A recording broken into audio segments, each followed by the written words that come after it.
अब बताइए मेरे घर की खूबसूरती इससे बढ़ रही है या नहीं। नमस्कार, मैं विक्रम कुमार।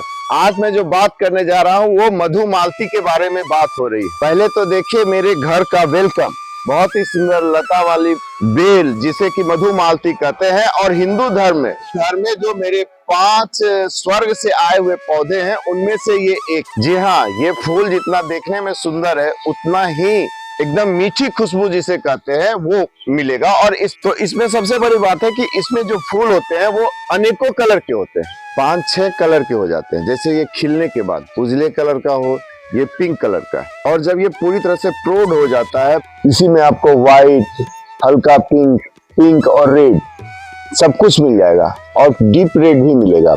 आप एक ही गुच्छे में 6-7 कलर के फूल आप देख सकते हैं। जनरली इसे ऐसे जगह पर लगाया जाता है जहां पर कि इसे धूप लगे। धूप अगर नहीं लगेगा तो आपका फूल नहीं खिलेगा। इसको कम से कम 4 घंटे की धूप की जरूरत पड़ती है जहां भी आप लगाएं। और धूप होने के बाद ये अक्सर आपको अप्रैल, मई, जून, जुलाई, अगस्त, सितंबर तक ये बहुत अच्छी तरह से खिलेगा। नेचर के अनुसार जैसे ही पत्ते झड़ते हैं इसके भी पत्ते झड़ते हैं और फिर नए पत्ते आते हैं और उसके बाद ये खिलना स्टार्ट करता है। और ये अभी कम से कम दीपावली तक इसी तरह खिलता रहेगा और बिल्कुल ही नॉन मेंटेनेंस। इसकी अगर कटिंग करते रहिएगा तो इसे एक पौधे की तरह भी बनाया जा सकता है, लेकिन उसे हर साल कटिंग करना पड़ेगा। वो हार्ड कटिंग होती है कि पौधे की तरह भी इसको बनाया गया है। सूर्यास्त के बाद इसकी खुशबू फैलना स्टार्ट होती है और पूरी रात बहुत ही खुशबूदार खुशबू आपको प्राप्त होगा। और अगर आपको सवेरे जल्द उठने की आदत है तो सवेरे की खुशबू आपकी ऐसी होगी कि वह आपके लिए अस्मरणीय हो जाएगा। ये इतनी मीठी खुशबू देता है। आपने घर के एंट्री पॉइंट पर अगर मधुमालती लगा दिया तो एक सुंदर खुशबूदार झूमर आपको मुफ्त में प्राप्त हो सकता है और ये इतना बड़ा अट्रैक्शन का कारण होगा कि आपके घर की खूबसूरती को 4 गुना बढ़ा देगा।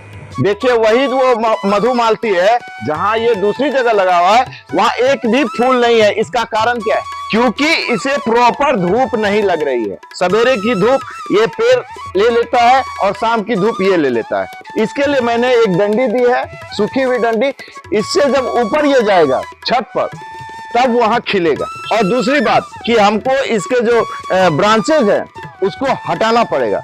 मैंने एक बार छोड़ दी है, लेकिन बारिश के समय में पेड़ों पर अभी नए नए ब्रांचेज आते हैं, इसलिए ये नहीं खिल रहा है। इसलिए इसका एक उपाय है कि इसे भी हम उस धूप की जगह पर ही डालेंगे और इसके पौधे कटिंग से बहुत आसानी से लग जाते हैं। ना ही इसकी डंडी बहुत मोटी होनी चाहिए, ना पतली होनी चाहिए। और ज्यादातर आपका अगर 1.5 फीट का होगा तो उसमें आधा फीट नीचे डाल दीजिएगा और भुरभुरी जमीन रहेगी, वहां मॉइस्ट रहेगा, ये बहुत आसानी से लग जाएगा। दूसरा, जहां पर आपके अगर जान पहचान आपके दोस्त या किसी कजन के पास है तो उनके रूठों से भी पौधे निकलते हैं, वो भी मैं आपको दिखाता हूँ वो कैसे निकलते हैं। जड़ों से ये देखिए ये पौधे निकले हुए हैं, यहाँ पौधे निकले हुए हैं, तो इसको आप डिस्ट्रीब्यूट कर सकते हैं। और इसके डिस्ट्रीब्यूट करने का जगह भी मैंने बनाया है, स्थान परिवर्तन का जगह है, वो भी मैं आपको दिखाता हूँ। यही वो जगह है जहां पर उसे लगाना चाहता हूँ, क्योंकि ये सवेरे का धूप पूरब ये हो गया और पश्चिम ये हो गया, तो करीब करीब पूरी 8 घंटे धूप इसमें लगेगी। और इसको खिलने के लिए धूप और मॉइस्ट, जमीन में मॉइस्ट होनी चाहिए। इस पौधे को आप गमले में भी बहुत आसानी से लगा सकते हैं कि लेकिन गमले की साइज कम से कम 24 इंच होना चाहिए, कम से कम। आपको बहुत सारे यूट्यूबर आप 10 इंच के गमले, 12 इंच के गमले में दिखा देंगे, लेकिन उसमें फूल मुश्किल से साल में 10-20 आएंगे। लेकिन अगर आप चाहते हैं कि आपका फूल गुच्छों में रहे और करीब आपका अप्रैल से लेके आपका अगस्त सितंबर तक रहे, तो आपके लिए 24 इंच का गमला परफेक्ट माना जाएगा। और उसमें बर्फी कंपोस्ट 60% और 20% आपको मिट्टी और 20% आपको गंगा की रेती।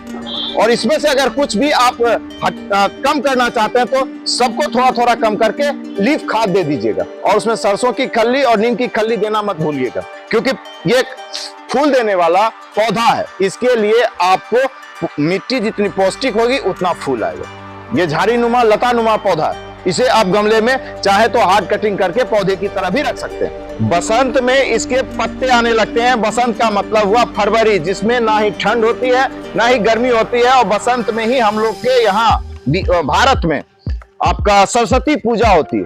तो उस समय उसमें पत्ते आने लगते हैं। उसके बाद उसे कहता है बसंत बहार।